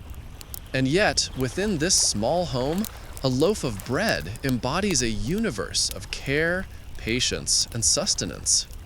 The final crumbs of you lie at the edge of the table, small and unassuming, but potent in significance. You are a product of sun, soil, toil, fire, and hands, each transformation layering history upon history. From distant fields to millstones, ovens, and finally the warmth of a family's hearth, your journey continues silently, invisibly shaping moments of life. As the night deepens, the oil lamp flickers once more. Marcus and Livia share a glance, tired but content. The household rests, the children breathing softly in their sleep. Outside, the faint glow of torches and lamps creates a gentle rhythm across the city. The rain may return, or the Tiber may swell, or soldiers may march again, but for now, all is quiet within the walls. And so, you remain, part of the quiet miracle of daily life in Rome, a grain transformed, a loaf shared, a memory of sustenance and care, ready to rise again with the dawn. Morning arrives with gentle insistence, brushing pale light across the rooftops of the Subura. The city is stirring, but inside the modest home, quiet reigns. Marcus and Livia rise first, careful not to disturb the children still wrapped in sleep. On the table rests the remaining portion of you, now slightly firm from sitting overnight, yet soft enough to tear into portions. The aroma of the previous day's baking lingers faintly, mingling with the scent of herbs and the warmth of the hearth. Marcus slices the loaf carefully. Each care releases a subtle cloud of flour and warmth, a reminder of the long journey from sunlit fields to this intimate kitchen. He places a portion near the hearth for the family's small dog, a daily ritual that is both practical and affectionate. Even this simple act ties you further into the web of daily life, a quiet echo of your origins as a humble grain. Livia begins preparing the morning meal, a thin porridge of barley with a few herbs, complemented by slices of yew, softened in water to become a comforting mush. The children stir awake, rubbing their eyes, and gather around the table. Their movements are slow and sleepy, stretching, yawning, and finally reaching for the bread. You are part of this ritual now, a participant in the rhythm of life, offering warmth and sustenance without fanfare. Through the window, the city hums to life. Vendors set up their stalls, calling out wares of fruit, fish, and pottery. The smell of smoke from cooking fires drifts upward, mingling with the faint tang of the Tiber. A group of donkeys passes, bells jangling softly, and children race along the streets, laughing. The larger world of Rome is vibrant, sprawling, and loud, yet here in this small home, life unfolds in measured, meaningful gestures. After breakfast, Marcus leaves for his work at the Forum, carrying a small piece of bread for the day. He navigates the crowded streets with practiced care, avoiding carts, soldiers, and the occasional stray dog. You, or rather your remnants, linger behind, but your influence spreads with each portion consumed. The household, nourished by you, continues to function. Livia sweeps the floor, checks on the children, and tends a small herb garden near the window. You can sense the broader connections now. Every loaf baked in Rome feeds not just one family, but an entire network of lives. Soldiers marching to distant fronts, merchants traveling along the Tiber, laborers toiling on aqueducts and construction sites, all rely on grain harvested, milled, baked, and carried through the city. Historians still argue whether the urban distribution of wheat reached every neighborhood equally, or if shortages often occurred in poorer districts. In this small home, however, abundance and need meet in the simplest form: a loaf of bread, a shared meal, a quiet morning. As the day progresses, the family consumes the last slices of yew. Some crumbs fall to the floor, eagerly collected by the dog. The children play quietly with sticks and clay figurines, inventing stories of warriors and merchants, echoing the bustling reality outside. You are part of the laughter, the motion, the ordinary magic of daily life. Even as bread, you carry memory of harvest, of millstones, of ovens, and of the hands that shaped you. Outside, the city grows hotter. Merchants shout, calling attention to their goods. Children race in the streets. Water carriers balance heavy jugs with practiced steps. The Subura is alive with the ebb and flow of work and leisure. The Tiber glints in the sunlight, carrying boats laden with olive oil, wine, and imported goods from across the empire. The smell of cooking fires mingles with smoke, bread, herbs, and the faint tang of the river, forming a complex, ever-changing symphony of scent. By afternoon, Marcus returns. He carries news from the Forum, stories of trade, taxation, and the latest public notices. Livia listens, nodding, offering advice where needed. The children are restless, eager to play outside. The last crumbs of yew have been consumed, leaving only memory and warmth behind. And yet, even now, your presence lingers in subtle ways. In the satiated sighs, the energized steps, the quiet smiles that punctuate daily life. As evening approaches, Livia prepares a small meal with whatever is left in the pantry. The hearth glows faintly, casting warm shadows on the walls. Outside, the city settles into a rhythm of lamps and torches, of softer voices and slower steps. The Tiber reflects the fading light, rippling gently with the movement of small boats. Somewhere, a musician strums a lyre, a single melody winding through alleyways, echoing softly in the hearts of the people below. And so the cycle continues. Grain harvested and milled, baked into bread, carried and shared, consumed and remembered. Each stage part of an unending rhythm of life in Rome.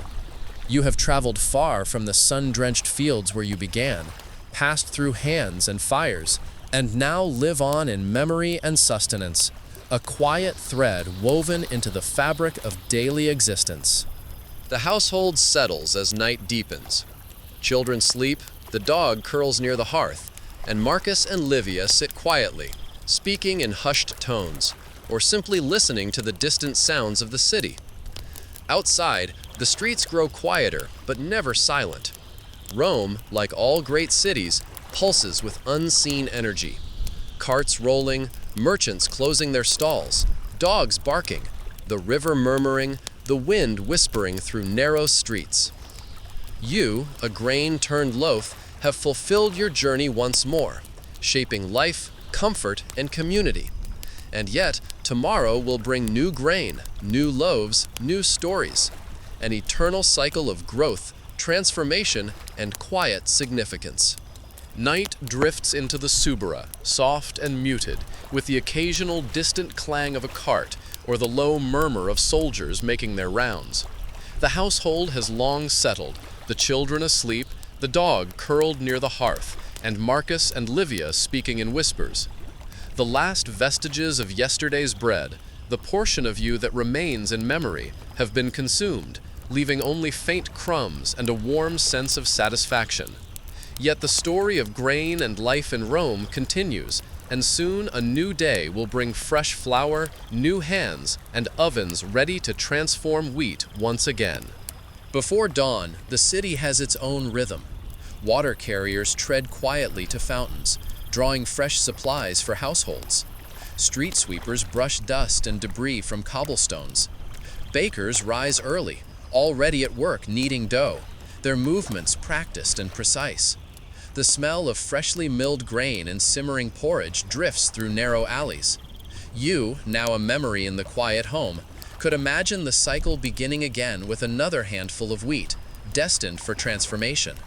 Marcus rises with the first light, stretching, rubbing the sleep from his eyes. He carries a small piece of bread, enough for a quick breakfast, or perhaps for a passerby in need. Livia tends the hearth, lighting the embers and stirring a small pot of grain porridge. The children wake slowly, stretching, yawning, and preparing for the day. Each movement, each small gesture is a testament to routine and care, the mundane magic of daily life in Rome. Outside, the Subura begins to bustle. Merchants set up their stalls, shouting the morning's wares. Figs from the countryside, garum from distant seas, clay pots and bronze utensils. Donkeys bray, their bells jingling as carts lumber along uneven streets. Children chase each other, weaving between passers-by. The air is thick with scents, smoke, baked bread, roasting meat, herbs, and the river's tang. Life is chaotic, yet measured, a symphony of ordinary rhythms. You imagine yourself as the next batch of bread. The flour is measured and sifted, water added, salt sprinkled. Hands knead, press, and fold with steady, hypnotic precision. The dough rises slowly, bubbles forming, stretching, breathing.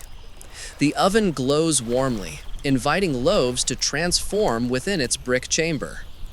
Historians still argue whether Roman bakers relied on sourdough starters or commercial yeast, but either way, the process is an art in motion, a delicate interplay of time, heat, and human skill. By mid-morning, the loaves are formed, stamped with the baker's mark, and loaded onto paddles. The doors of the oven open, and the heat rolls outward, thick and dry. Crusts form, darkening to golden brown, soft interiors swelling with steam. The aroma permeates the bakery, drifting into the streets, calling customers, drawing attention, blending with the smell of smoke from nearby hearths and taverns. Once baked, the loaves are placed on racks or into baskets. Vendors begin to arrive, selecting portions for their shops or homes. The city's heartbeat accelerates. Footsteps, shouts, carts, and the low murmur of conversation weave together. Bread is not merely sustenance, it is currency, ritual, and connection. Each loaf carries the labor of the fields, the mill, the bakery, and the city, binding the lives of Romans together in ways both subtle and profound. By afternoon, a merchant purchases you, a new loaf, warm and fragrant. You travel through the streets, carried carefully, balancing between hands, baskets, and carts. You pass familiar sights, the Forum, where senators argue quietly in shadowed corners, the Tiber, glinting with sunlight and carrying boats laden with olive oil, wine, and imported goods, the small shops and taverns lining alleys where laughter, barter, and song mingle in the air. The household that receives you is different from the last. Here, a family of modest means greets you eagerly. The mother breaks pieces for her children, who nibble hungrily, enjoying the soft interior and golden crust. The father sips watered wine, dipping small pieces of bread to accompany his meal. The dog, tail wagging, receives a portion of crust, disappearing it almost instantly. The cycle continues. Nourishment, comfort, and sustenance shared quietly in the warmth of a home. Evening arrives.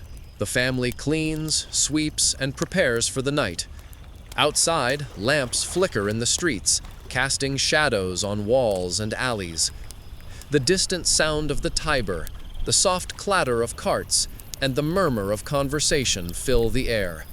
You, now part of another household's sustenance, have woven yourself again into the fabric of Roman life, unseen but essential. And as night deepens, the city quiets slightly, the hum of life softening but never ceasing. Grain, flour, and bread continue their journey, cycling endlessly through hands, ovens, and homes. You rest, fulfilled, a quiet participant in a rhythm that stretches across the empire, connecting fields, cities, and hearts through the simple, enduring magic of sustenance. Dawn arrives once again, spilling pale light across the rooftops of the Subura and the wider sprawl of Rome. The streets, narrow and winding, stir to life with the familiar rhythm of carts clattering on cobblestones, the distant call of vendors, and the hum of citizens beginning their day. You, now part of a new loaf, are being prepared for another journey, one that will carry you through kitchens, hearths, and hands eager for sustenance. The city, vast and eternal, seems to awaken in layers. First the early risers, then merchants, then children darting between shadows, and finally the crowds swelling the streets as the Forum beckons the day's business. The baker, a quiet man with flour-streaked hands, shapes the dough with practiced care. The flour sticks faintly to his skin, and the air is thick with the scent of grains, yeast, and water. He kneads rhythmically, pressing and folding, turning humble ingredients into a living mass of possibility. Historians still argue whether early Roman bakers measured strictly by weight or relied more on instinct and experience. Either way, there is artistry in each movement, a delicate negotiation of texture, heat, and time. You, like countless loaves before, will soon carry the invisible labor of hands, earth, and sun to those who depend upon it. The dough rests briefly, then is shaped into loaves and stamped with a small mark of the baker's personal signature, a tiny emblem, perhaps a flourish that will distinguish it in the market. The oven is stoked, radiating heat that curls through the room and into the streets beyond. Soon, the transformation begins. The soft, pliable dough swells, crust darkens, steam rises in subtle clouds, and the aroma spreads, wrapping around the alleyways like an invisible banner of nourishment. By mid-morning, a vendor arrives to purchase a portion. You are lifted from the cooling racks, warm and fragrant, and placed carefully in a woven basket alongside other loaves. The streets of Rome unfold before you, the Forum bustling with senators and citizens, the Tiber carrying small trading boats, children chasing each other between alleys, animals wandering freely. You travel balanced in the vendor's hands, swaying with the rhythm of the crowd. The household that receives you is modest but lively. A mother breaks pieces for her children, who devour the soft bread eagerly, crumbs scattering across the table and floor. A father dips a portion into a small bowl of porridge, savoring the simple combination of flavors. The dog, tail wagging, receives a piece and disappears it instantly.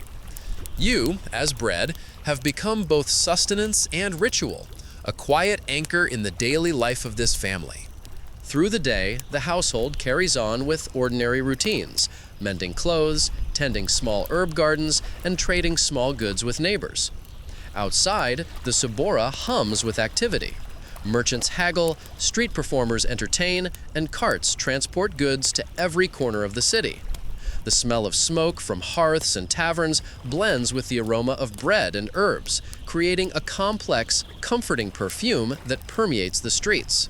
By afternoon, the loaf that contains you has been mostly consumed.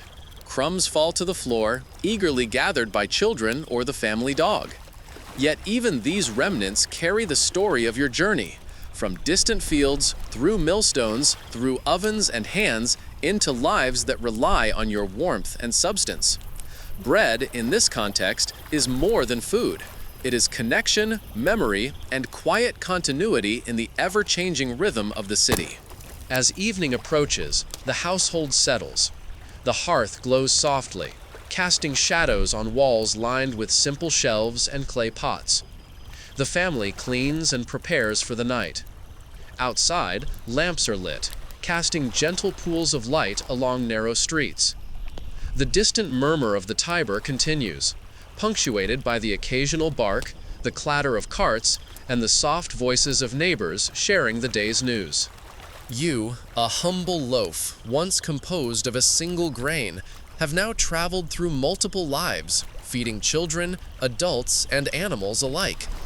You have witnessed the daily rhythm of Rome, from the Subura's bustling streets to the quiet warmth of homes.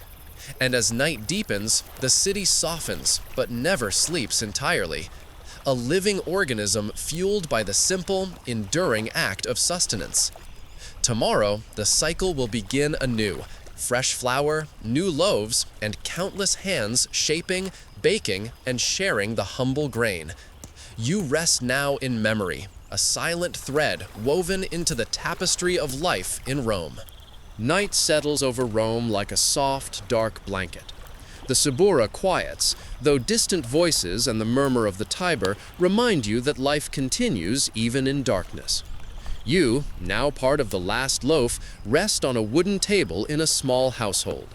The hearth burns low, casting gentle light across clay pots, woven baskets, and the modest belongings of a family who has relied on your sustenance to start and end their day. The children are asleep, their breathing slow and steady. Marcus and Livia sit near the embers, speaking in hushed tones, or simply listening to the muted rhythm of the city.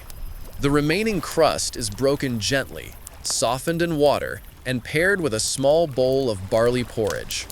The aroma mingles with the faint smoke from the hearth and the lingering scent of herbs.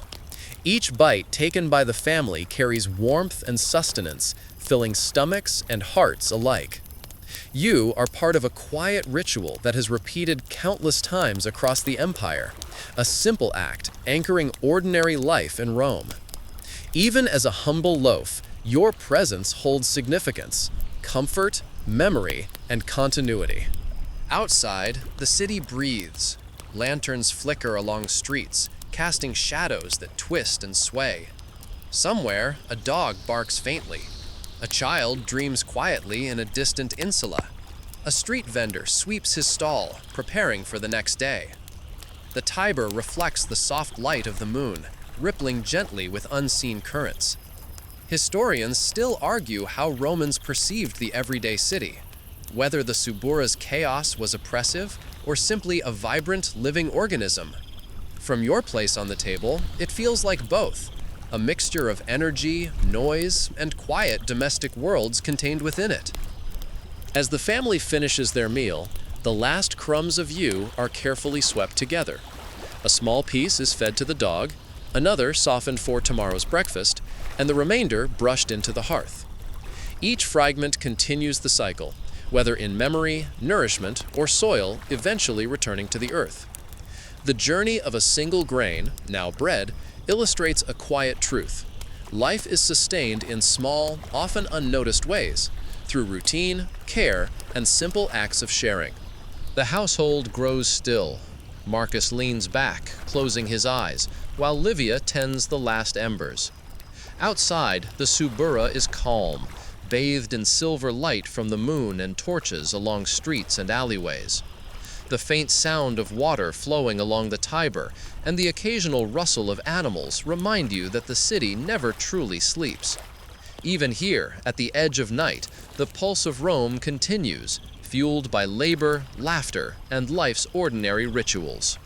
Slowly, the family prepares for rest. The children are tucked in, small hands gripping soft cloths and toys. Marcus and Livia exchange a quiet glance, tired but content. The hearth is finally allowed to die down, leaving behind a gentle warmth.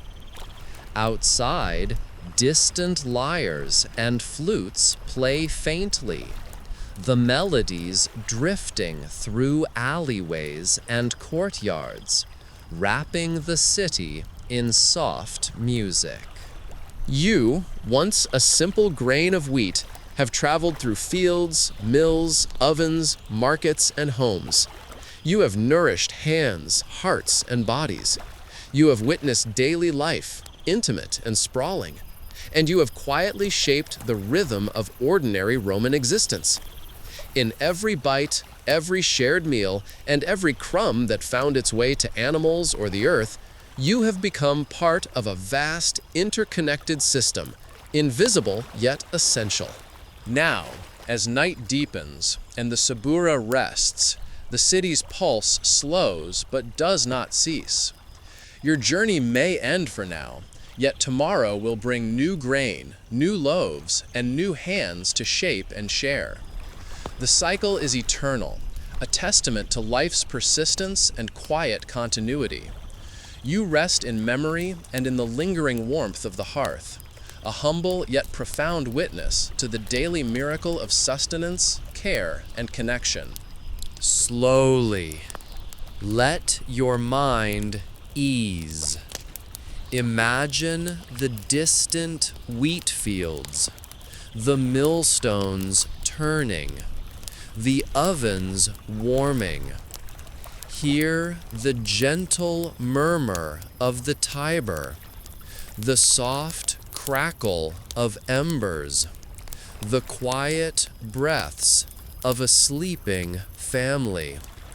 Feel the rhythm of Rome in your chest, steady, comforting, enduring. All is calm, all is safe, all is enough, all is enough. And now, as the city sleeps and your journey pauses, let your body sink deeper into your bed, the warmth of the sheets wrapping around you like a familiar embrace. Picture the soft golden light spilling across the rooftops of Rome at dawn, a gentle reminder that each day begins quietly, with small rituals and simple acts of care. Imagine the rhythm of hands kneading dough, the faint crackle of an oven, the scent of bread rising into the air, a sensory memory of comfort that stretches across time and space. Breathe slowly, letting each inhalation draw in calm, and each exhalation release tension. You can hear the soft murmur of distant voices, the lullaby of the Tiber, the rustling of leaves above narrow streets. These sounds, subtle and continuous, remind you that life moves gently forward, and that even the smallest actions, breaking bread, sharing a meal, feeding an animal, create echoes of connection and care. Let your mind wander through the quiet household, the children sleeping peacefully, the hearth glowing faintly, the faint aroma of herbs and bread lingering. Imagine the grain's journey from distant fields, through mills and ovens, through countless hands and hearts, until it rests here, now, in a soft, safe space. Every crumb, every bite, every moment carries memory, sustenance, and the quiet joy of existence. As your eyelids grow heavier, let the vision of Rome's streets fade into a gentle darkness, the city breathing softly around you. Allow the warmth, the comfort, and the rhythm of ordinary life to lull you further into rest. You are safe. You are nourished. You are part of something enduring, simple and profound. Drift now, gently, as the city and the grain rest, and let sleep carry you onward into calm and quiet dreams. Sweet dreams.